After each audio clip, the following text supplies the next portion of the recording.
नमस्कार, आप देख रहे हैं लखनऊ का अभिमान न्यूज और मैं हूं आपके साथ ज्योतिका। आइए रुक करते हैं खबर की ओर।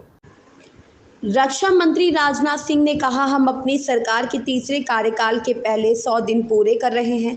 आज पीएम मोदी का जन्मदिन भी है। जब हम 100 दिन पूरे कर रहे हैं, मैं इसे एक सुखद संयोग मानता हूं। जहां तक हमारी सरकार का सवाल है, मैं कह सकता हूं कि इस सरकार के गठन से पहले ही हमें विश्वास था कि तीसरी बार सरकार पीएम मोदी के नेतृत्व में एनडीए की होगी। उस समय पीएम मोदी ने कैबिनेट मीटिंग में कहा था कि नई सरकार के गठन के बाद सभी मंत्रालय पहले 100 दिनों में किए जाने वाले कामों की योजना बनाएं। योजनाएं पहले ही बना ली गई थी। कैबिनेट गठन के बाद सभी संबंधित कैबिनेट निर्णय तुरंत लिए गए और हमने इसे अंतिम रूप देना शुरू कर दिया।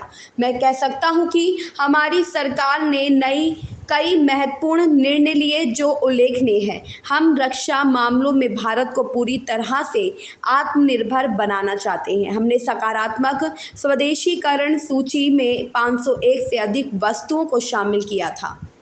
तीसरे टर्म का 100 दिन भी पूरे हो रहे हैं। तो सरकार की अगर 100 दिन के उपलब्धि की बात करें तो क्या उपलब्धि है आपके सामने जो देशवासियों को आप बताना चाहते हैं?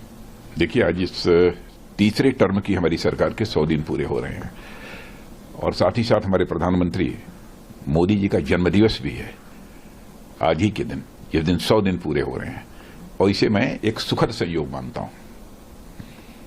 और जहां तक हमारी सरकार का प्रश्न है, मैं कह सकता हूं कि यह सरकार बनने के पहले ही हम लोग पूरी तरह से कॉन्फिडेंट थे कि तीसरे टर्म की सरकार भी यह एनडीए की ही सरकार बनेगी मोदी जी के नेतृत्व में, और वह सरकार बनी।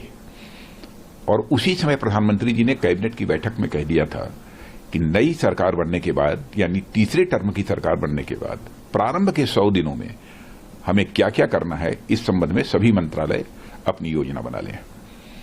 और वह योजना पहले ही बन गई थी और कैबिनेट के फॉर्मेशन के बाद तुरंत सारी योजनाओं से संबंधित जो भी कैबिनेट को फैसले लेने थे, कैबिनेट ने फैसले लिए और उसको अमली जामा पहनाना भी हम लोगों ने प्रारंभ किया।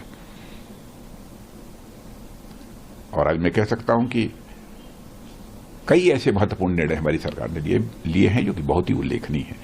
जैसे 7 लाख रुपए से ऊपर की 7 लाख रुपए तक की जिनकी आमदनी है, उनको इनकम टैक्स का एग्जम्पशन दिया है। यूनिफाइड पेंशन स्कीम लागू की है। 25 साल सर्विस वाले कर्मचारियों के औसत वेतन का 50% पेंशन के रूप में मिलेगा। यह हमारी सरकार का एक बहुत बड़ा फैसला है और मैं समझता हूं कि इससे सारे देश भर के जो भी हमारे एम्प्लॉइज हैं, जो भी हमारे विभिन्न सेवाओं में जो लगे हुए हैं लोग, उनको बहुत बड़ी इससे राहत मिलेगी। सरकारी सेवाओं में लगे लोगों को 1 रैंक 1 पेंशन का तीसरा संस्करण भी हम लोगों ने लागू किया है।